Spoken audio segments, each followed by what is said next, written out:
Oh, hold on. It said there's an error. Please try again.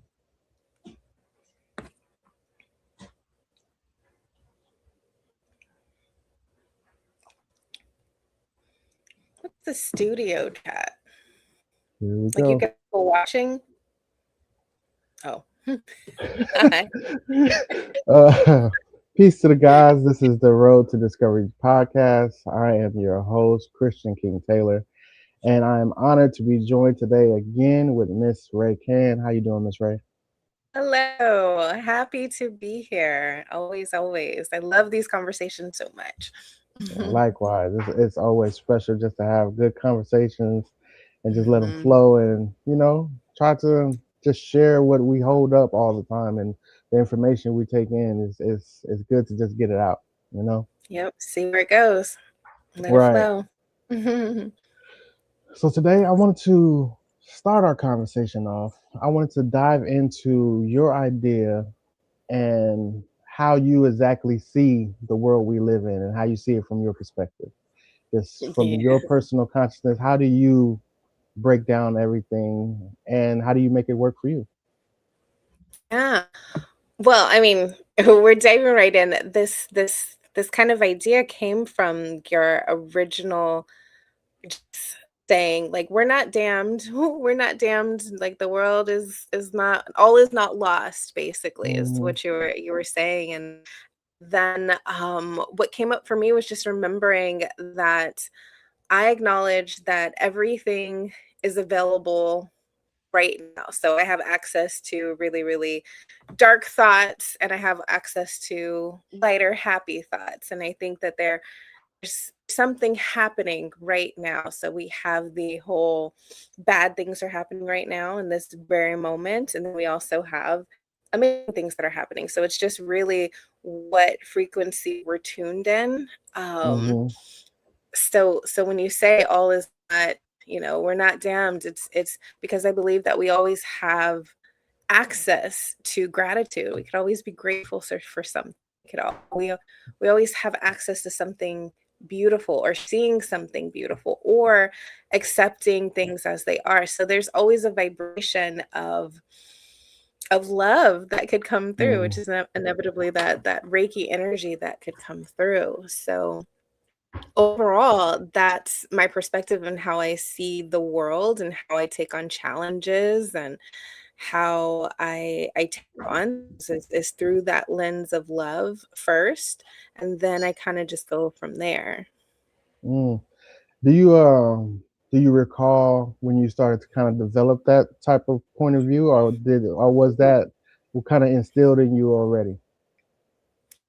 That's a really good one because it's, a lot of this work I feel like it's been forever that I've had these thought process, but obviously that's not true. So it had to be this like slow awakening.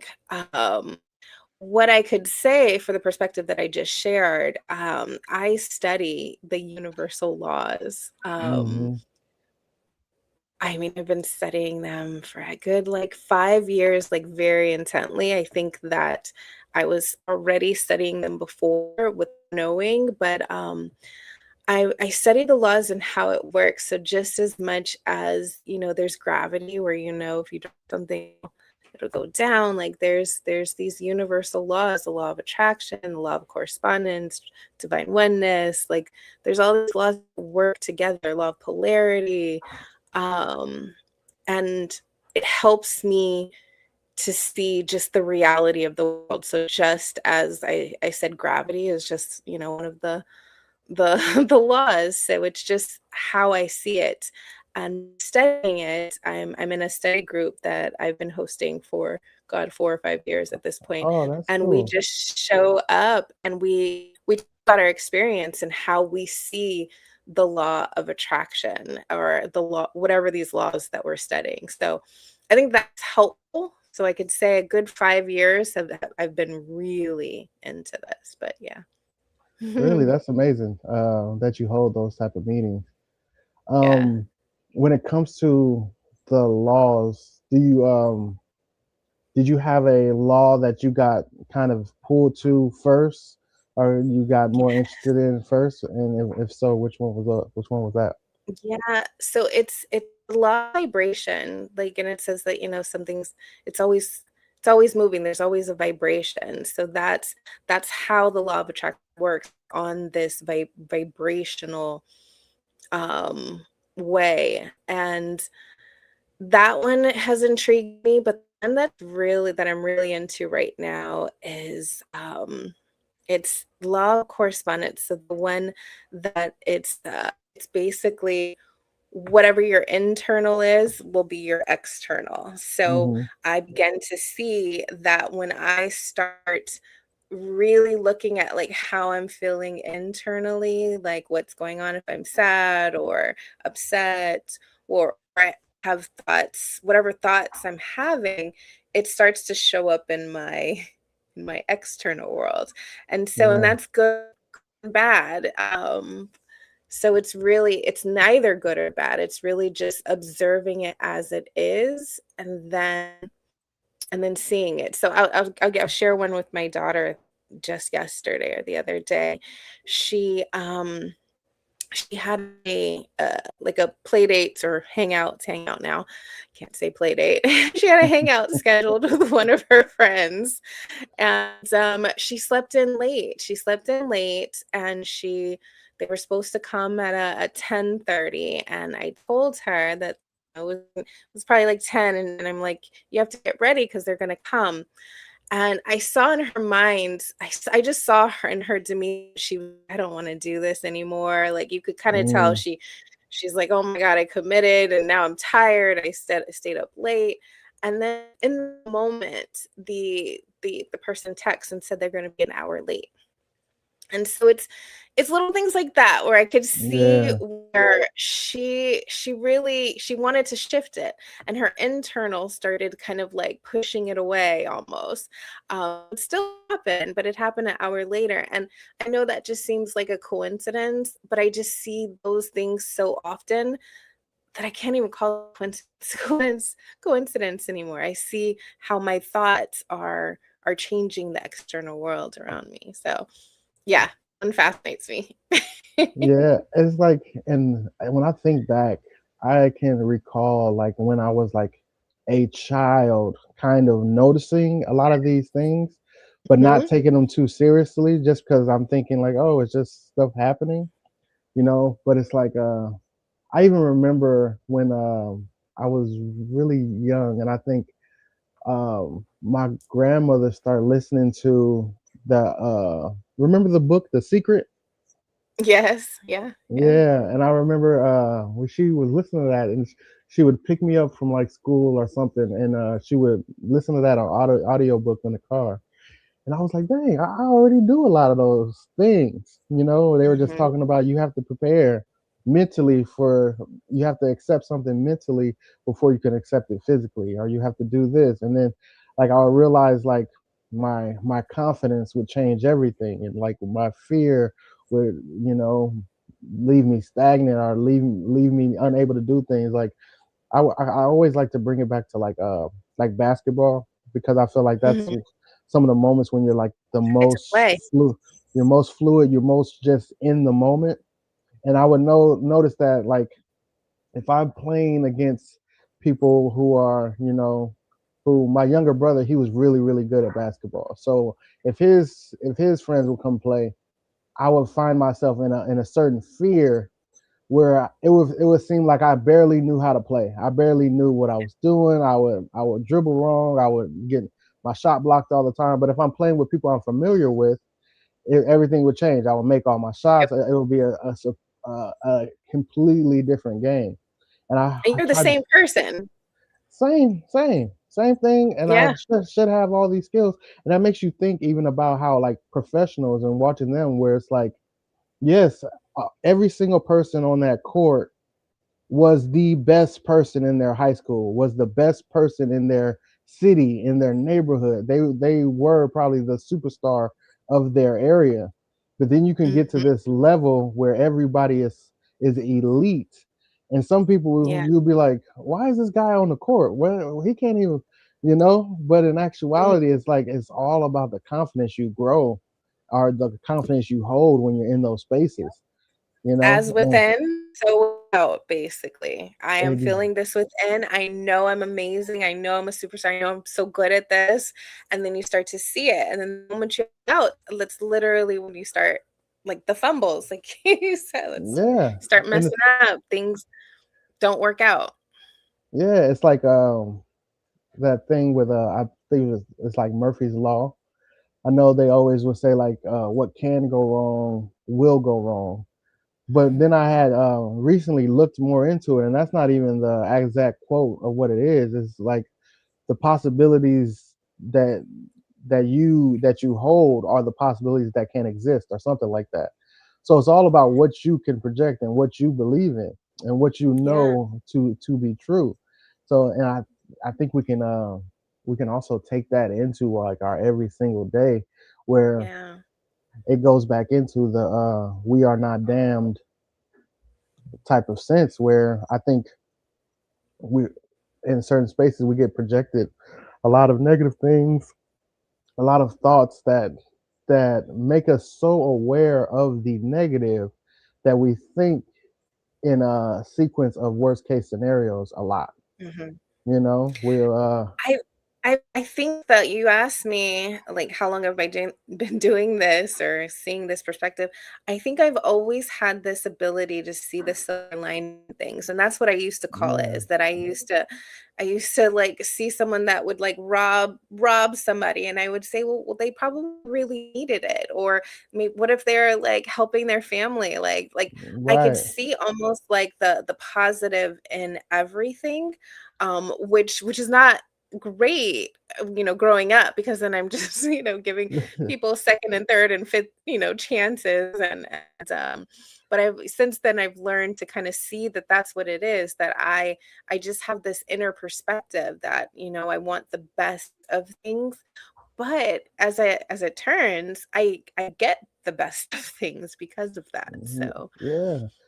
And I used to talk about this when I used to work in a mental health clinic, and I used to just talk about the duality of existence, because coming from urban areas and my having family and other things, it's like you really get a chance to learn the duality of things. Like I've seen people who are you know 24/7 gang members who other people might be so afraid to even be in a room with, or some people who are actual murderers, but not in a mhm. sense of like they like murdering people, have gotten to that space Yeah. before, but will also give you the shirt off their back, will also you know take care like aggressively of their grandparents or of their mothers or of the people in their lives, will also protect and love and all these things, like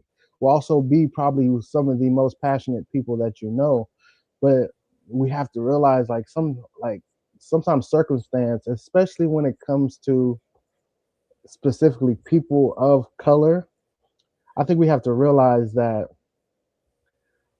we are aware of at least a nucleus of trauma that we all may come from, all of our Yes. ancestors may come from.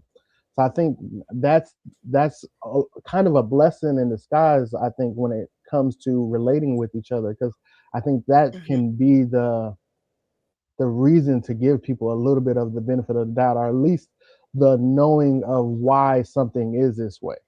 You know, Mhm. I understand, because even if you don't know, or if I don't know the exact trauma you went through currently, I do know that there is some trauma in your lineage. Do know that there is something that happened far along that could be weighing on your whole family, Yeah. that steers you into doing things, that makes you feel like you have to go to these drastic measures to get things done or anything. So I think as a people, I like to use that more as a let's say a stairway to understanding, where Mhm. we can actually use it for a benefit, where we don't have to be so critical on each other. I think, especially in these stages now, you can see. I just know, and personally, just in my circumstances, that a lot of families have broken down, where even beyond family, like we don't really have the patience to be with people or deal with Mhm. the bad parts. Or if somebody does something, you're like, oh, I cut them off. That's we take Yeah. pride in those things. But in but in actuality, if you look at it, the we are some of the most hurt people in this world. Sometimes we have some of the worst past, and that we have to give each other a little bit more grace, so that we're like, we're not going to show up perfect for each other, you know. And it's hard to ask, because just on the same other end of that spectrum, being that we've gone through so much already in our current lives and through our ancestry and through our family, sometimes it feels so exhausting to have to deal with another thing, or have to be patient, or have to be strong, or have to do all these things just to coexist with someone, you know. So I think that's the balance that we have to play, because it's we are seeing a breaking down of our families all around us. You know, we're seeing the Yeah. breaking downs of our friendships and our our actual circles of communities, where they're not able to last as long, you know. But I think that's kind of deliberate. Yeah.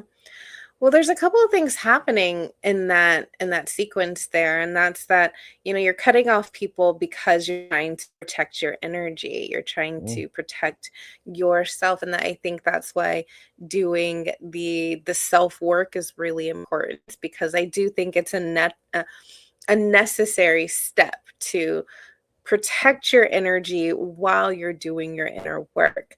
But then I like to just point out that while you're doing that inner work, then that is where you find the compassion, because you then start to see those things in you that you see in other people. And once you mhm, do that, then you're able to have that compassion for that person. So someone was angry with you and they lashed out and they did something out of anger, and then you decide, I'm not going to ever talk to them again because they do stuff out of anger. And then you start doing your own inner work and you realize, ooh, I do stuff out of anger. mhm. Right. So then that's where the compassion starts to come in, because then you realize, my God, like I probably have done that same thing that was done to me to many people. And then you start getting this kind of like taking almost like a responsibility for the pains in yourself and the pains of others. And then once you're to that point, once you could see that I'm also an angry person, I also have but I have reasons to be angry. I've experienced this, I've gone through this trauma, my family's this. So I have reasons to be angry. And so sometimes I lash out, and then you take responsibility for the way that you lash out on other Mm, people.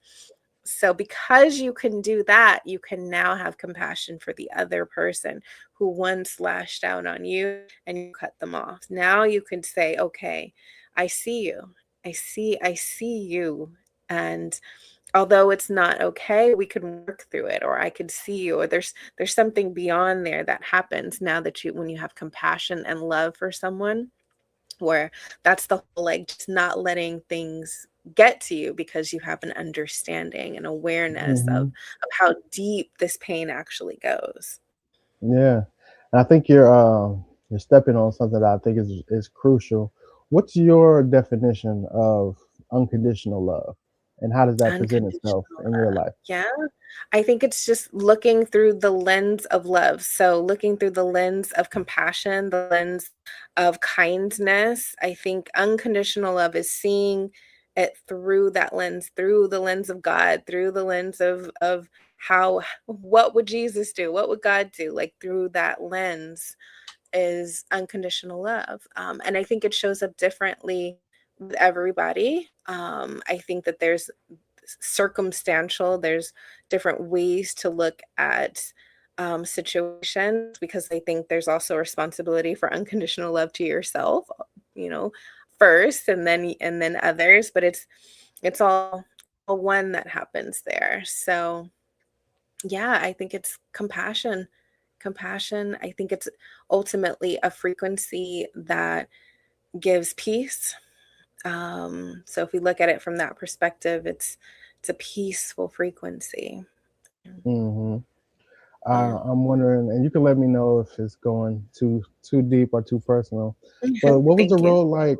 What was the role like finding an unconditional love for yourself, and how was Yeah. that? Oh my goodness. Ha ha ha. I laugh. I I laugh because it was rough. Yeah, It was I think really that's the rough. hardest part of unconditional love. Sometimes it's just finding it for Yeah. yourself because we feel like we have to be so many things, especially when we come from different places. We feel like I have to prove my value and get to these things and have to sustain this type of life in order to feel like I deserve love and and it's hard to come for yourself. That makes it even more difficult, you know. So yeah, what was that Yeah. journey like for you? I mean, it came from deep, deep, deep meditative states of accepting me as I am. So ultimately it's accepting my flaws. Like that was the hardest part. Like seeing myself, like I spent so much time trying to be perfect, trying to be the best girlfriend, the best mom, the best sister, daughter, whatever it is. I was trying to be the best all the time, Hmm. but what that does is it just makes me a liar. It makes me a Mm. liar because there's absolutely no way that I could be my best all the time, that I And for flow everybody, that's a difficult thing, and you for know. everybody. And Everybody's so best looks different. exactly. And so that just means that my journey came like a frustration of not being able to fulfill in that role, and then having to accept my flaws, having to see that, sometimes I lie, sometimes I can't do the things I want to do, sometimes I get mad, sometimes I yell, sometimes I throw things, whatever it is. Like I had to accept all of the things that I had done, the manipulating and controlling situations. Like I had to see myself in all of my flaws, in order to love myself. So for me, it came through forgiveness. I was on a path to figure out how I can forgive my father. I have a father that wasn't around and I wanted to forgive him. Hmm. And so I just did like lots of research on the idea of forgiveness. Like, how could I do this? And I had this kind of meditative journey that basically showed me how to, like, I was trying to figure it out, and it was a really beautiful way that it happened, because it almost like played a movie of all of the things that I had done wrong, bad in my past. And, lying, cheating, whatever it was. And when I look back on it, it wasn't that bad, but I was holding it against myself, all of the things. And basically I was like, if you could forgive yourself, you could forgive anybody. And Mm. I was kind of like, well, no, I'm never going to forgive myself for that. That was really mean. I should never have done that. Like I really didn't want to forgive myself for the bad that I had done. And then I started thinking, like, okay, well, if I wanted to forgive myself, how would I do it? And ultimately, it was love. It's literally just loving myself instead of condemning myself. So I was holding myself pain. I was putting myself in bad situations because I was trying to punish myself for being bad or whatever, flawed. Mm. And so instead of doing that, instead of punishing myself, I just decided to love myself. And that looked like just being kind to me, taking care of me, taking care of my hair, my skin, my relationships, whatever it was. I just started pouring into me. And that was the ultimate forgiveness of just, letting it go. That I don't have to hold on to all the things that I'd done terrible in the past. I Yeah. just had to learn how to forgive myself. Then upon learning how to forgive myself, I was able to forgive others. So, Yeah, and just kind of tapping into what you're saying.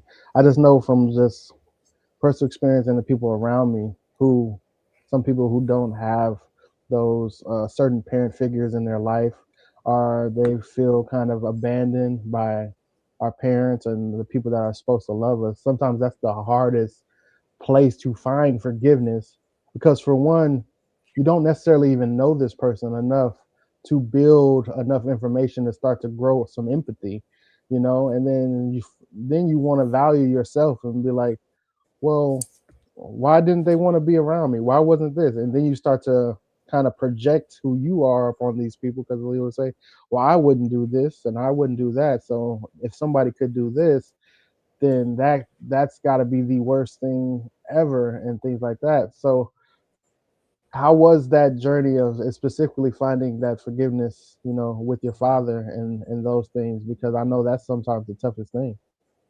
Yeah, yeah. It's for him specifically, it's he would if he could. That's Mm, the program, the new program that I have in my head, is that if he could, or if he could, he would. That's what, if he could, he mm-hmm, would. And saying that if he had access to all of the tools that I do, all of the wisdoms that I do, and if he maybe didn't have all the traumas that he had, if he was, able to, he would. And so I had to almost like release the pressure that I was putting on the situation, the expectation that I was putting on him. mm-hmm, And then it relieved it, mm-hmm. you know, just Yeah, really understanding you don't know what other somebody else is going through. You really don't. And as much as it would have been nice to have a more present father, I have no idea what his story is, why he showed up in the way that he did. So I give compassion there. I give a little bit yeah. of like, okay, you know. Have to give a little bit of grace. Yeah, it's the grace. It's the grace. And Yeah. you never know. You really don't. In the same way that, again, it goes back to me and how I process things. In the same way that I didn't necessarily tell other people what I was going through.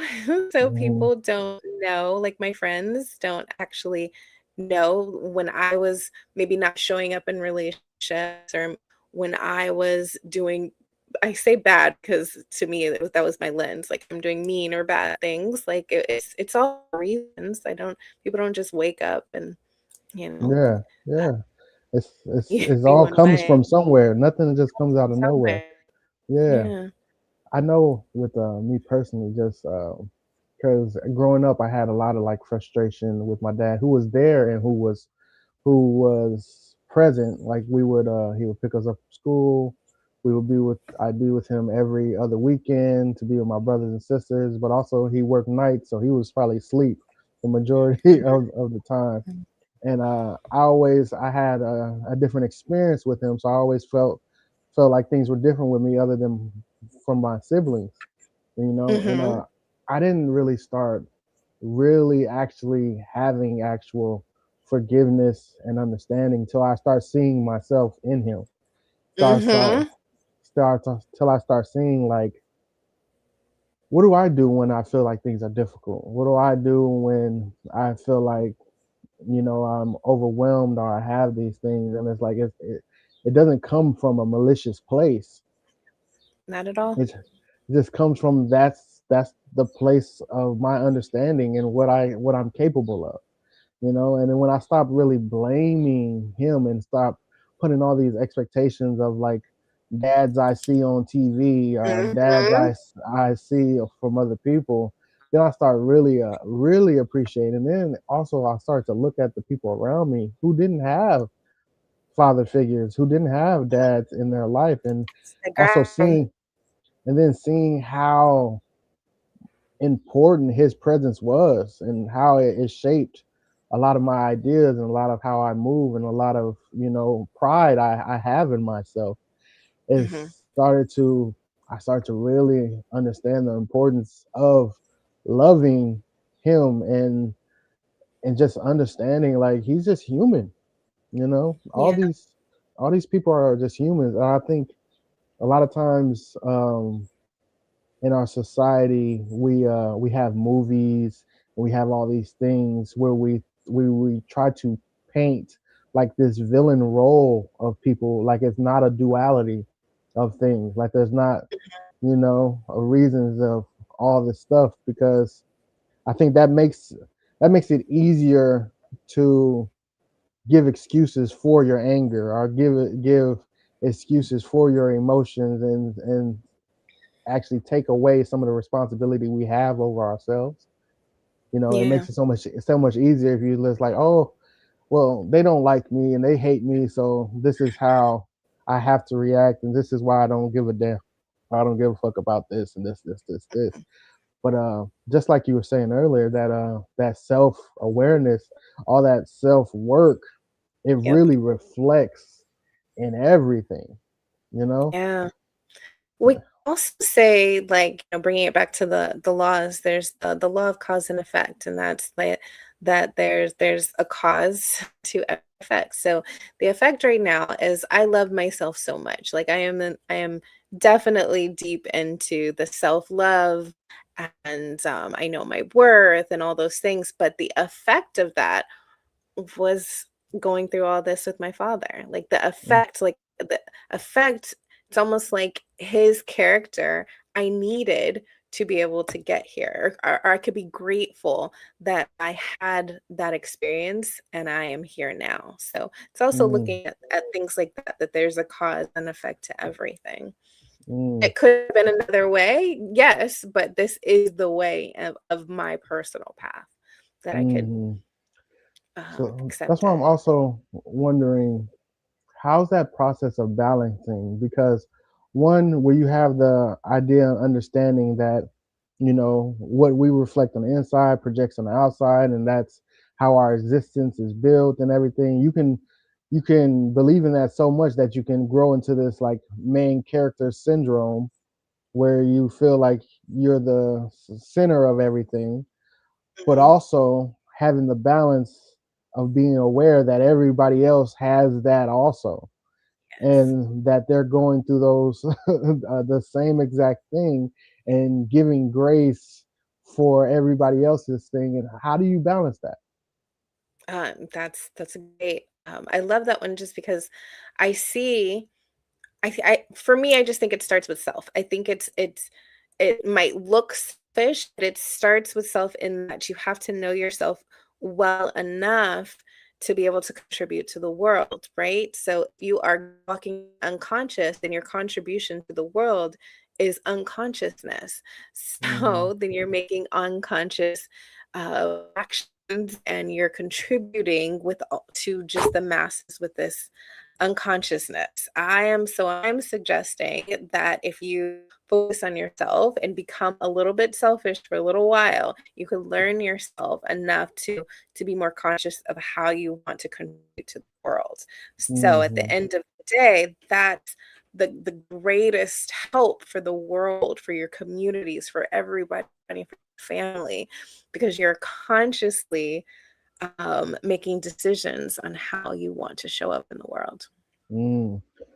And now that I think about it, in the grand scheme of things, it feels like that's kind of the current that society is in right now, where how we were just talking about how people have isolated themselves, and they're cutting themselves off from people. It's just like I think we talked about before, that I believe everything is happening on a more macro experience, where we're just parts of the earth, and we're just within it, and the earth is always going through its fluctuations of energy. I think we're in the energy right now of building that self awareness and building that self love to the point where we can really build substantial families, build substantial connections and communities that aren't, broken or aren't artificial, and aren't just materialistic in need. It's more of an actual foundation of love within it, because we're really learning how to love ourselves at the core Yeah. of it, and truly unconditionally. We're learning that, okay, if I want to be around this person, if I have to love myself enough to set certain boundaries, and if people cross those boundaries, I have to love myself enough to step away. I have to love myself enough to only provide them with this much of myself. Yes. And in these lessons, I think we're learning to get to the spaces of truly living in a world that has balance in those things, you know? Yes. Yes. Yeah, that's exactly how I see it. I see that I if I take responsibility for myself, and I can now trust that you will take responsibility for you, Hmm. and we could all take responsibility for ourselves and our actions and be conscious of what we put in the world, then that's a recipe for beauty. That's Yeah. such a And I think that's the most important part is if I can realize that the work I'm doing is the same work you're doing within yourself, then yes. it won't be so hard for me to just trust that even if it's not understood, it will be understood in the grand scheme. Like you will understand that, oh, I'm just taking my time on my boundaries. I won't be hated for these things, you know. And Yes. I think You sometimes respect it. You respect it. You exactly. see, I see I used to be a boundary pusher, and now that I practice boundaries, I respect someone's boundaries because I see it now. I see how important it is. And I remember a version of me that would be like, well, why do I need that? Or I would try to like weasel in somehow. And now I'm like, no, like keep your boundary. I get it because I need the same boundaries. Yeah, Um, yeah. yeah, and realizing like my boundaries aren't the same as somebody else's. My That's comfort doesn't exist. My comfort doesn't exist in everybody else's. You know, we've all come from different states and different traumas and different things that true. certain things are not comfortable for other people, and Mhm. though we have to grow to be very comfortable with that and comfortable letting letting the universe teach the lessons that it has to teach and not being responsible of teaching those lessons, you know. How do you think we get comfortable with it? I mean, it comes from self-trust, and then that self-trust, it grows trust for others, you know. Like Mhm, for me, like even when little things happen or arguments happen with people, I don't put it on my responsibility to say that to give all the answers and be like, well, this is what this is all of this. I try to believe and trust that the person I've been and the person that I know I am will show present in their thoughts, even if it's not now, if it could be a year from now, they'll see who I am and see where my intentions come from. And I don't have to mhm, bulldoze and make people realize what they need to realize prematurely, you know? yeah, It's just having trust and patience in it where it's like I'm very aware that I try to move out of love, move in peace and want the best for everybody that's around me. And if mhm, mistakes are made and if misunderstandings are made, me pushing that, oh, I never did this to you, I never did that, I never did this, is just gonna fuel another narrative that doesn't really exist in my favor, you know? mhm, So sometimes you have to let be, like you know the phrase like they say, I think it's like let a bird free to let it come back to you or something like that. Yeah, it's like that if one. you want to show your love, you have to let the bird free or something. It's Something like that, yeah, I think I know what you're talking about, but I don't know the word for word, yeah, yeah. and it's like in the central sense of things, we've all wanted freedom. We want freedom. We want freedom to do what we want. We want freedom to make mistakes. We want all these things. But in our relationships, we hold control over people and we feel like you got to do these. But in actuality, freedom isn't just about not being chained and not being withholding to another person. It's about truly being free, being free Yeah, to being it's that free to trust. be being free to be upset if you're upset. You're free to, you know, not like me if you don't like me. You know, you're free to do those things, and hopefully you get understanding. But most of that comes from energy.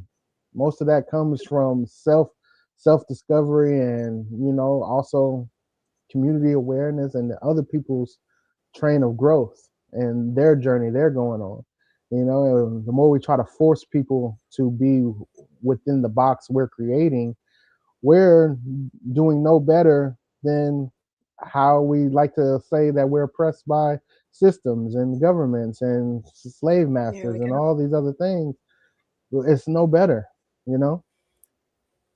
Yeah, we're using the same the same things, the same patterns just keep repeating themselves over and over until you slow down long enough to see that and then make a different decision.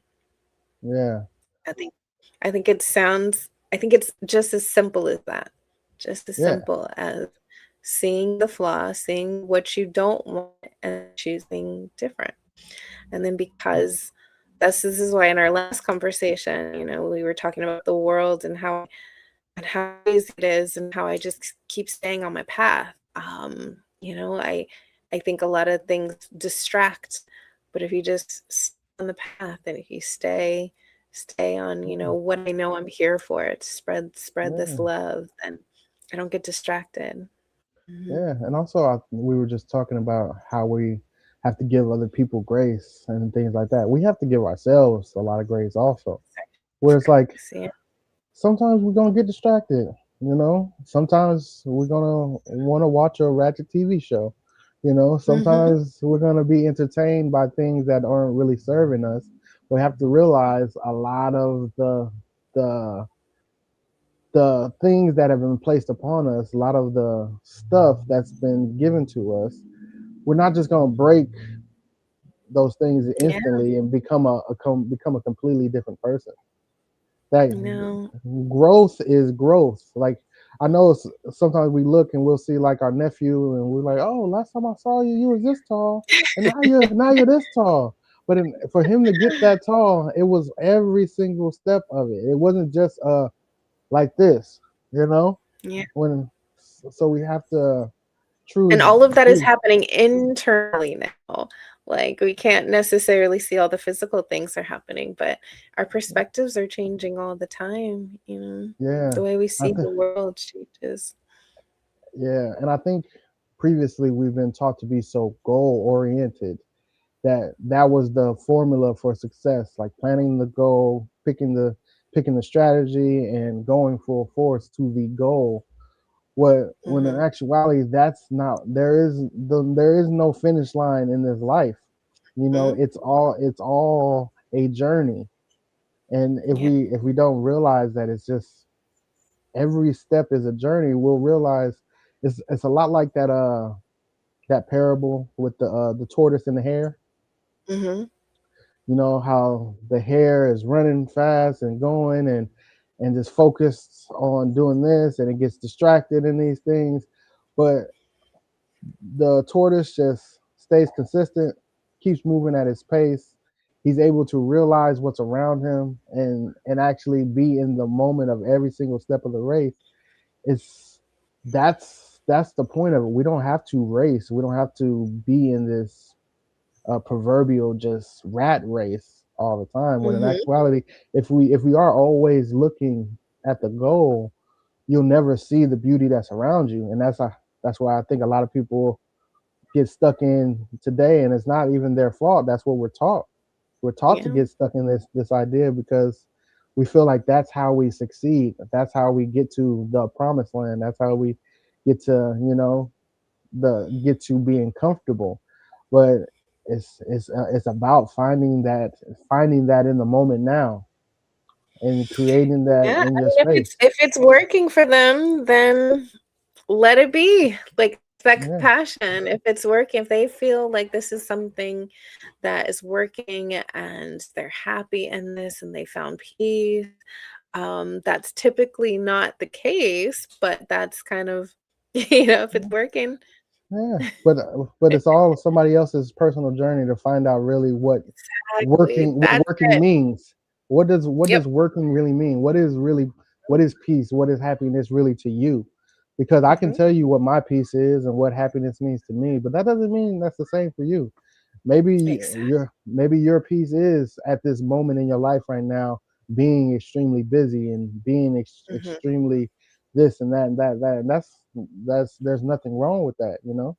But Yeah. I also know that when it comes to life,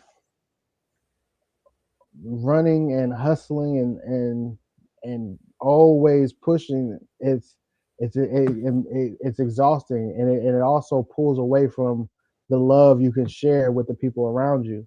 You know, Yeah. when you give yourself so much to exterior things, the interior sometimes gets abandoned. You know. I like the perspective of, like, we're all in a classroom. Like, we're all just in a classroom learning different things and working on different projects, working on different lessons, and, you know, I have, like, a group of girlfriends where we meet up from time to time, and we're like, "What lesson are you working on?" Mm, And we'll see, like, one of us be going like a season of discernment or a season of trust or a season of whatever comes up, like whatever you feel like is really being worked in you. And then the beauty of doing it in a community like this is that, like, I feel like I went through a really interesting state of discernment where I started kind of just seeing things different. So if I have a friend now working on discernment, then I can give her my insights on what came up for me and what's coming up for her. There could be a talk on just that talk alone. Integrity is another one that one of our group is going through. And um so yeah, trust is there's these different like lessons, you could almost say, like, classes that we're in, where life starts to really work these things and into you, where it's like, I really need to learn trust because I keep seeing the same lesson over and over and over again. So I yeah. love that perspective to think that, we're all here just learning. And if you haven't got integrity yet, then I'm like, cool, I get it. You don't have it yet, but you're still working on it, I'm sure. Yeah. So And I love hearing you have that relationship with your friends, because just specifically when it comes to, friend groups and things, there's a balance that comes in, that comes from, not stepping on boundaries and not doing things, but also still being honest and transparent with each other with about things and stuff. And sometimes we can get in friend groups where we can get enabled by things, and we can just be like, oh, well, that's that, and that's how he does his thing. That's not my business, or this is that. yeah. How do you balance that within your friend groups, or how does that work? Because it sounds like you guys have a very enlightened group where you're able to talk about the tough things. Oh, How yeah. is that, and how did you get to those spaces? Oh my God. It's the best. It's beautiful. I'm so grateful. I acknowledge at some point that I can't do this alone. And I don't even know how I think it's magic. I think everybody just came in at some point.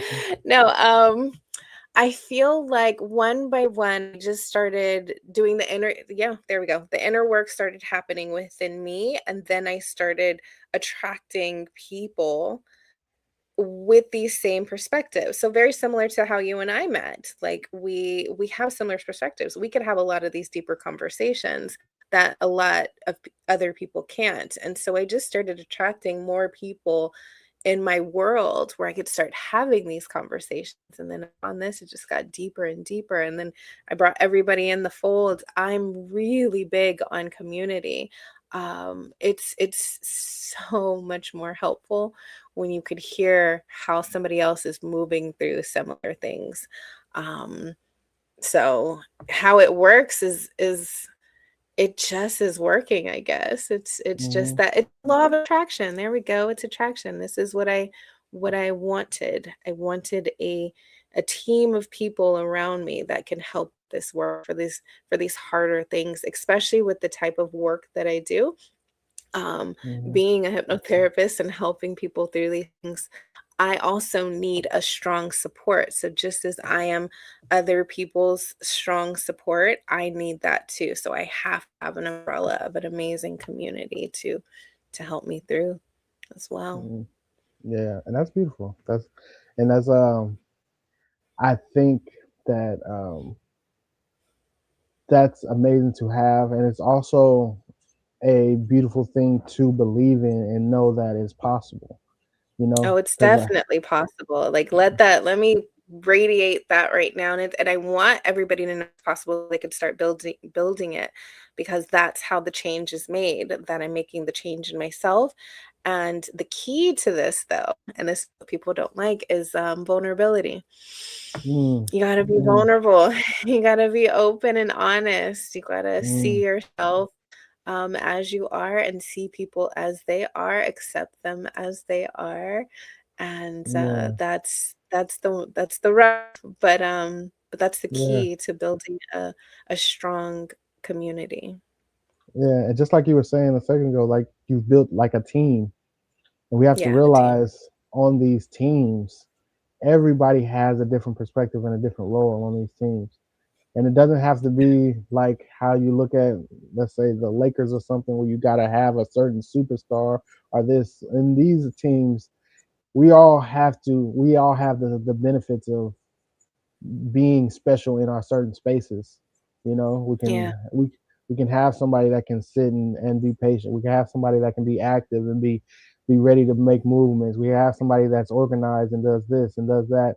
And when we find that trust in ourselves to be like, okay, I'm comfortable just being myself in the role I'm in, Yes. that helps you grow to be comfortable having people be in their spaces too, and not have to Hmm. project what we think friends are supposed to do, or like how I was talking about earlier, what my your parent is supposed to do, or what your Yep. sibling is supposed to do, when in actuality we're supposed to be divinely creating these spaces authentically from ourselves, Hmm. and then we can become the best versions and have the best teams and have the best communities possible, because everybody's comfortable within themselves.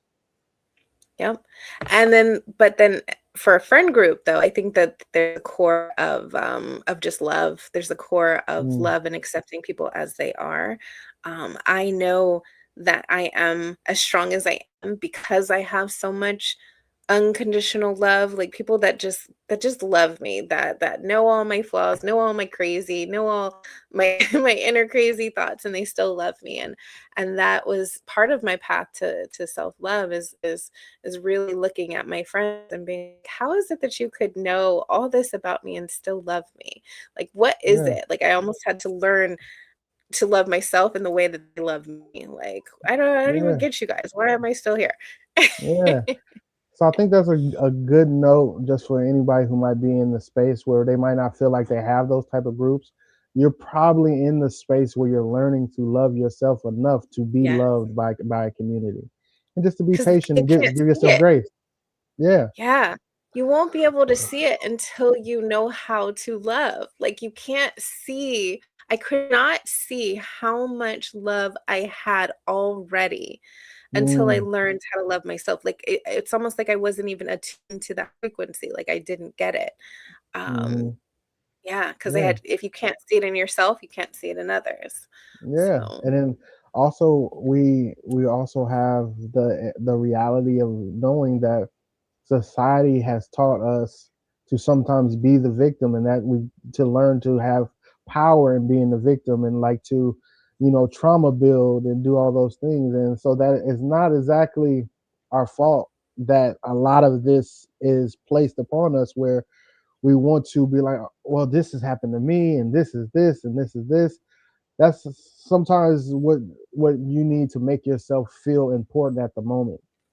But once you're mhm, able to realize that all those things just have created the space you can be in to catapult toward a better space, it you have to use whatever bullshit you have to turn into cow manure that is supposed to mhm. fertilize growth. You know, Yeah. the anything, any bad shit, any trauma, anything, those are the best fertilizers for beauty. Those are the best things that can make Per growth. the law of polarity. So the law of polarity will state that if it goes up, it's up, it's got to go down. So there's a polarity. If it went really really bad. So I do see, like, in my sessions, when someone has had a lot of trauma, that they shoot right up after they start doing this work. So it's that polarity. They had this Yeah, like deep darkness, and they get that equal light. yeah, So there's yeah. that. And it's just like how, some people, we get taught to get in a space where, like, everything will be going good, and you'll be like, damn, something's bad is about to happen or something. You have to in Mhm. turn be the same way. If something bad's going on and other stuff is going on, Oh, it's about that to shoot means back it's up. about to be so good Yes, for you. It's it going to be is. so great. And it's I about see trusting and that. accepting that. Yeah, I do. Like, it'll be these things that'll happen in my life, and I'll be like, I'm having a bad day today. And I just have it programmed in me now that I'm like, "Ooh, I bet you something amazing is something good happening is coming. tomorrow." Something good is coming. Yes, something And good is coming. that goes back to the same way when it comes to shaping our world. Yeah, That's all the levels of manifestation and all these things. If you're just able to change the system of how you think about things, where mhm, if even if something bad is going on, you're still thinking good, that's what yeah, you're creating. That's the energy and that's the vibration that you're putting out there that will come back to you, other than staying in the muck that has been placed around you. It's okay to vent and realize what's going on, but also you have to also see that silver lining you were talking about in everything. so then the goal is to appreciate it all. There we go. There, it's not happening to you, it's happening for you. Yep. Yeah. It's just So appreciate it all. When you start to see it turn, then, or when it's really really good, instead of saying, oh my god, it's going to go back soon, we're like, I'm just so grateful that I get the opportunity to be in this good right now. I'm so grateful yeah, that I could be here, that I could see this with my own eyes, I could feel this in my own vibration. So, yeah. yeah. And I keep on wanting to round things up, but I keep on having another thought. You know, it's like it's like, well, something will happen, or you'll be driving and you'll almost crash, or something will almost happen. Let's start registering in our brain when something almost happened. We feel the happiness that it didn't, instead of the anger that it almost happened. You Yeah. know, where we're like, Yep. I'm so thankful that that didn't happen, instead of just being like, you almost fucking hit me. The almost Hmm. means the almost is the blessing, because that Yep. simply means that things could have been one way, but it didn't. So Grateful. let's be more grateful for what didn't happen than what could have. That's the one, that the key to abundance, right? When you are paying your bills and you're like, oh man, gotta pay this again, gotta pay this car note again, instead of being angry about it, it's more like just being so grateful that you That you have the can, money to do it, that you that you can. can. Yeah. Yes. Yeah. So I'm grateful and thankful to experience your energy once again, and for you hanging out with Yes, me, you as having well. a conversation. And This is so much fun. or like it definitely is. And I want to appreciate everybody for checking us out today. And Yeah. hopefully we can Thank do you. it again soon. Hopefully, we'll do it soon. We'll keep it going. I love these so Yes, much. I yes, yes. appreciate your questions and how you see the world and your perspective. So, thanks so much. Oh, thank you so much. I really appreciate that. All right.